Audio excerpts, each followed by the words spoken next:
Alright, today I'm going to give you the absolute most beginner-friendly tutorial to getting started with ZBrush for iPad.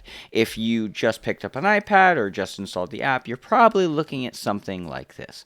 Here's your home page. You can see all the featured artists. This is Patrick 4D. He's great. And you can see if you've had projects before, it's going to be right here. Now, you can also go to the My Sculpts section and you can see your existing projects. You can see all the quick saves that you've made on your iPad here, or you could go to ZBrush Central and see all this cool art that other people have made. Now, we're going to make our own. So in the lower left-hand corner, down here, we have the new sculpt. We can tap that, and from here, we can see all the different presets. If you want to make characters, if you want to make robots, you can do all kinds of things in ZBrush. So we're going to start with a cube, just to get some points across. First off, here's a project. Now you could very well start sculpting. You can see all of your brushes down here. You can see that you have all the most common brushes that you see in ZBrush. They use statistics to figure out which ones people use the most. You can see all of your brush properties over here. So when you hover over an option, if you're using the newer iPad, you can see kind of what it does, and you can see all of your different like viewport displays, turn on symmetry and stuff on the right side. I'm not going to cover everything, but I'm going to try and just at least get you started so then you can feel comfortable trying to sculpt something. So the first thing is navigation. How do we look around our cube? So to do that, you're going to either use your fingers or you're going to use your pen and just tap outside of your mesh, outside of your geometry. If you tap on the inside, let's say I switch to my clay buildup brush and tap on the actual cube, we can see that we're adding some actual digital clay to our sculpt, which we don't want that. Okay, so let's say we don't want something. We're going to talk about gestures and the buttons. So if you want to undo an action that you do in ZBrush, you can just hit this button right here.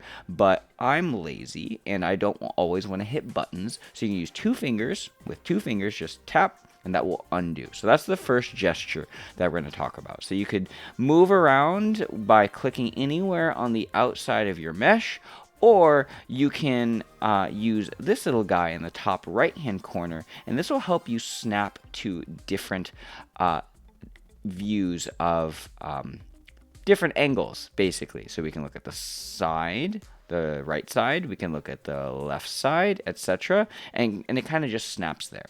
You could also look like this. Now, if you want to zoom in and out, you will use two fingers, and you can just open up or squeeze in like so. You can also, with two fingers, orbit or like rotate. And I know I'm kind of giving everyone a seizure right now, but it's really easy to get in those really fine details when you can kind of like pinch in and out to those different little spots of your model. Okay, cool. So we have navigation established. Now, what about adding more objects? So you can start with a cube. Now, when it comes to working with ZBrush, there's going to be a lot of menus. So if you're just getting started, my best recommendation is start with something really small and tiny. The most common thing to begin with is like a skull. I'm not good at organic drawing, so I will say like a tank or maybe a grenade, something that's really simple and easy. But all those pieces, whether it's a skull, which has the top part of the head and then the jaw and then the teeth, or like a tank or a grenade, you'll have like the pin and stuff. You need to add more objects. So one of the first recommendations when it comes to working with ZBrush is making sure that you have enough pieces to make the shape that you're trying to make. So to add stuff to your scene, what you can do is in your tool panel on the right side over here, we can see that we have this sort of menu. Now, if you don't see this, you probably are looking at this. This is either collapsed or you're looking at your palettes menu here. So if you open up this and you're only looking at your palettes, you need to go to the tool section. Now, to go back to what I was saying earlier, if you want to add another shape, you can go to the plus sign right here, and you can add some sort of shape to your object or to your project file here. So if we go ahead and add a sphere, we can see here that now we have a sphere, but we don't see anything. And the reason why is because the sphere is on the inside of the cube. So you can see your visibility with the little eyedropper. So if I turn off the visibility of the cube, there's the sphere. Likewise, if I turn on the cube and then turn off the sphere, there's something weird happening. When you turn off the sphere, but then I try and sculpt, there's nothing happening right here. And the reason why is this yellow outline around our tool menu, it showcases our selection. So right now we have the sphere selected, so I can't actually do anything to this cube until I select it. And now we can go ahead and draw and sculpt stuff on our cube. So that being said, let's go back to the sphere now, and we're going to start learning about some of the basic brushes in ZBrush. So I'm going to turn off the cube, and nothing is in my scene, and even though the cube visibility is turned off, we still see it because we have it selected. But if I switch to my sphere, now we have the sphere only, and I will make sure I'll just turn the eyeball on so we don't get any weird stuff. Now, when we go ahead and look at this sphere, let's say we want to start sculpting a skull, for example. The first thing that a lot of people start with is going to be the clay buildup brush, which is going to be right here. But what I recommend most people start with is the move brush. And the move brush is going to be this guy right here. The move brush allows you to move large portions of your shape really easily. Now, with the move brush, if we go ahead and hover over, we can see here that I can go ahead and move a point. And it's okay, sure, fine, but what if we want to make our movements larger? To do that, we're going to use our draw size.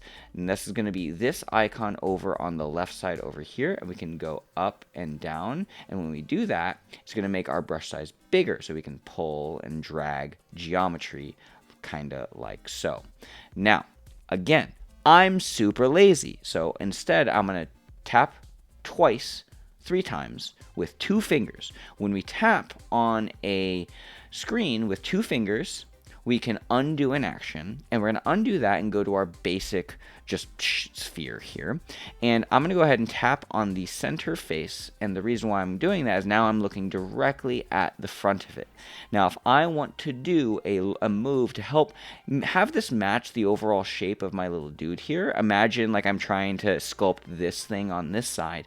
I want to be able to move a lot of portions of this sphere. To do that, to change our draw size, we're going to use 3 fingers. 3 fingers. 3.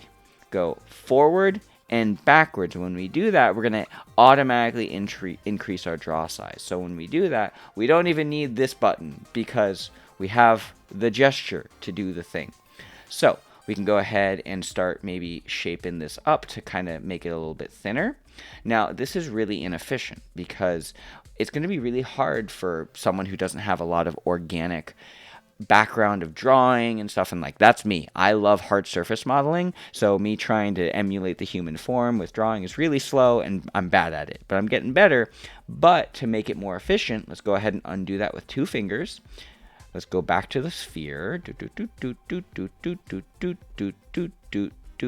Come on. Cool. So we're back to where we started. We're going to turn on this global symmetry icon right here on the right side. And this will allow us to sculpt in symmetry. So with 3 fingers, I'm going to sculpt or press forward to make my brush nice and big. And then I'm going to go ahead and squash this in. I'm going to pull this down, pull this down. Now from here, if I'm trying to make the overall shape of a head, I'm going to go over here to the side view, and then I'm going to start pushing and pulling this shape to kind of match that overall vibe. And like when I make some sort of shape like this, the vibe I kind of get is, if you've seen the movie I, Robot, those kind of like really stoic looking robot heads. And again, I'm not super good at sculpting in general when it comes to organic shapes, but I love the hard surface stuff, and ZBrush is great for that. So we'll get to hard surface stuff in another tutorial, but really I just want to show you how you start manipulating your shapes. So let's say hypothetically we get a shape for what we want here, and awesome, cool. Now we want to go ahead and make an eye socket, or like where the eyeballs would go. So to do that, what you would do is, instead of trying to add just eyeballs straight up, you need to make the socket for it.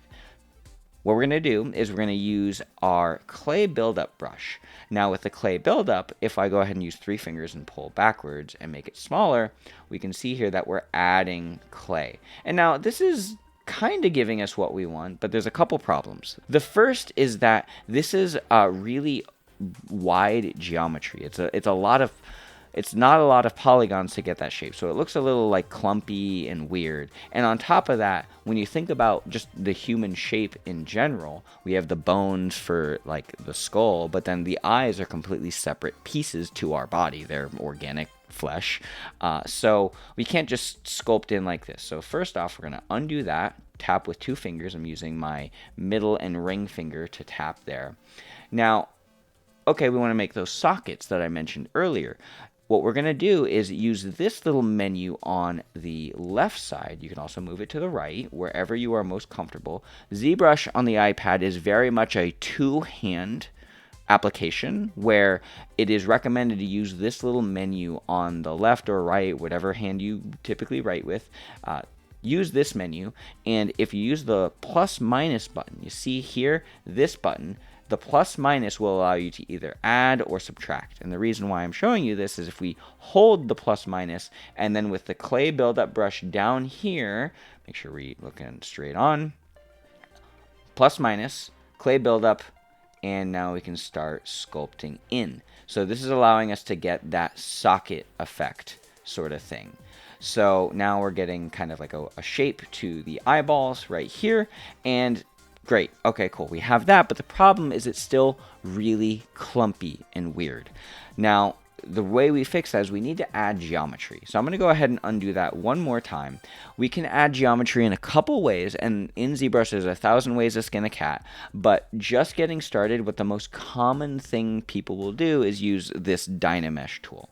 We're not going to cover every single option of all these brushes, but what we can see here with the Dynamesh is that when we go ahead and hold tap on Dynamesh right here, we're going to get a lot more options. A lot of the buttons in ZBrush for iPad will have more menus, so it's best to get comfortable with them. But for Dynamesh, if we go ahead and tap Dynamesh, we can see here that nothing really changed, but if we go ahead and hold the minus button right here and then go ahead and sculpt in, we have a lot more polygons to start sculpting in our shape and our detail. Now, the most important thing when it comes to ZBrush, 3D sculpting, even art in general, is like silhouette, primary forms, and making sure that your primary form and shape is exactly what you want before you start adding details. So let's say this is the head I wanted to be working with, and then we can add more stuff. I'm going to undo that and just give you a quick demonstration. If you look in the top left-hand corner over here, we can see that we have our active points for our project. And when we go ahead and Dynamesh, let's go ahead and bring this up, Dynamesh, we can see that now it's at 400,000. So Dynamesh is effectively adding more geometry and density to our object and to our project, specifically on the subtool that you have selected. So I have this sphere selected, and we can see here that it looks pretty much the same, but if I go to my polyframe mode, it's now this weird black and yellow, but if we go ahead and zoom in, we can see all these individual 3D polygons and shapes. So what I'm going to do is I'm going to go ahead and with my polyframe turned on, I'm going to go ahead and undo that, and we can see that this is what the default shape looks like most of the time. Now, the alternative to using Dynamesh, and what I suggest most people actually get started with, again, there's 1,000 ways to skin a cat, is Subdivision. And Subdivision is effectively allowing you to go between the lower poly, which is this, and the higher poly, which we will work with later. So if I wanted to add those eye sockets, we can go ahead and divide, and now we can see here that the active point in the top left-hand corner has more polygons, but we still have that primary shape. And if we go ahead and divide again, our shapes aren't really getting bigger on the surface, but if we go ahead and start sculpting with my clay buildup brush selected and I go to the minus, we can see here that we're basically getting the same effect, which is exactly what we wanted. But the benefit about working in this workflow is that if I were to realize I don't like the shape of my object, I can go to my subdivision down here in the lower right hand corner, and then bring this down, and now we're back to a lower poly version. And the reason why you would do something like this is, let's say you do too much changes on your high poly and you realize that the silhouette or the primary form was broken. You can go to the lower poly, which we are on now, and maybe use a much larger brush and then make it wider, just hypothetically. And then we can go back to the higher poly version here, and we mostly have that shape. Okay, cool. Covered a lot so far. So the last thing I'm going to show you is just these menus over on the right side. So first off, we have the Symmetry, which we covered earlier, which allows us to sculpt in additional stuff to our mesh on both sides. So we can go ahead and add this. Let's go back to my higher subdivision level really quick. Make these weird like cheek things, maybe add like a weird nose sort of thing. Sure, fine, whatever. And then we also have a couple options over here. We have our polyframe, we have transparency, and right now there's nothing else in my scene. So if I go ahead and turn on my cube over here and I turn on my transparency, we can look through the other things, but our primary selection, which is this sphere, is the thing that we have most visible. You also have the ability to solo. So let's say hypothetically I didn't want to see this cube, but I didn't want to go into my subtool and turn off the cube. And you would use this tool as if you had a bunch of different subtools or extra shapes inside your project. You would use the mesh solo mode. So if I go ahead and turn my cube back on and then turn on mesh solo, we can solo an object like so.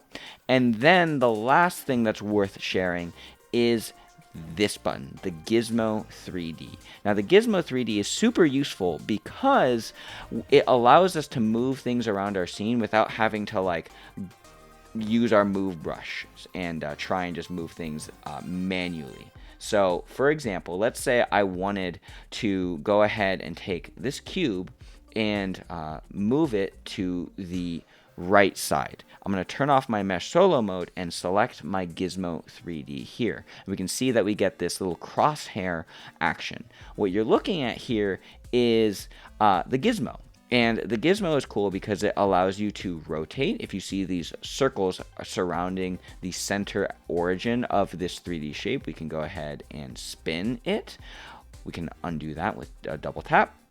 We can do the X rotation. We can do the Y rotation. We also have these squares here, these like rectangle cube things that allow you to scale and move your object. So you can scale it on the X and make it wider on the X or the Z like so, or the yellow, the Y, excuse me. Future Jags here. I forgot one more quick thing with the Gizmo. If you use the center square here, you can scale up your object on all axes. So, fun facts.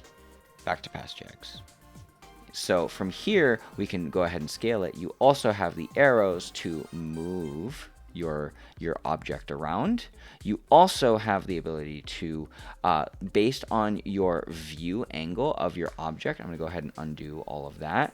You can use, wherever you're looking, these little corners to move your shape relative to whatever your view angle is on your iPad.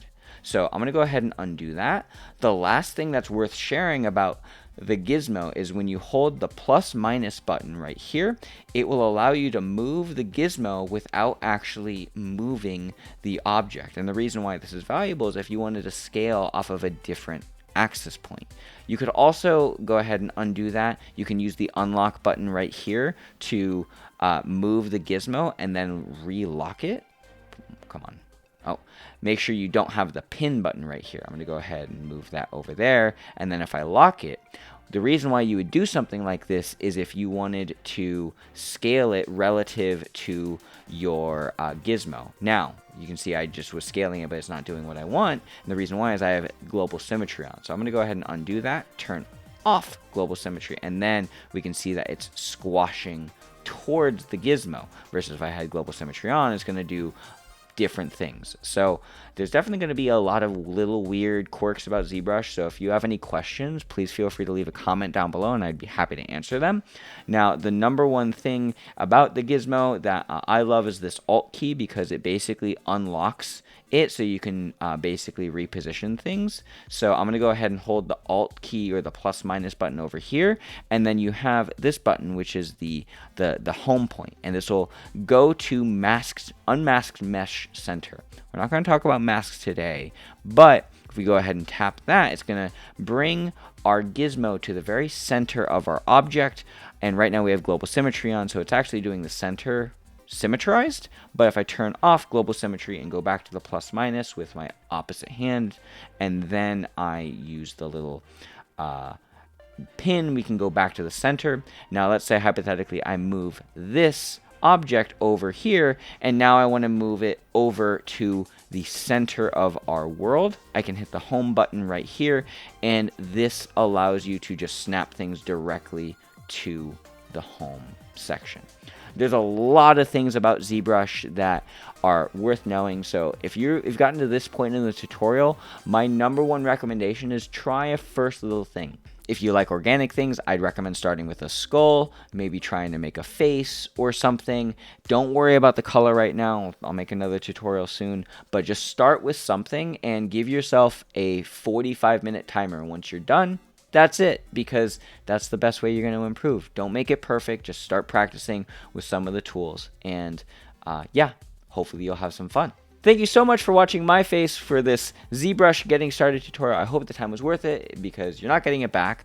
But if you have any questions, like I said, comment section is down there for that, or questions, comments, concerns, whatever else. Leave a comment if you are confused.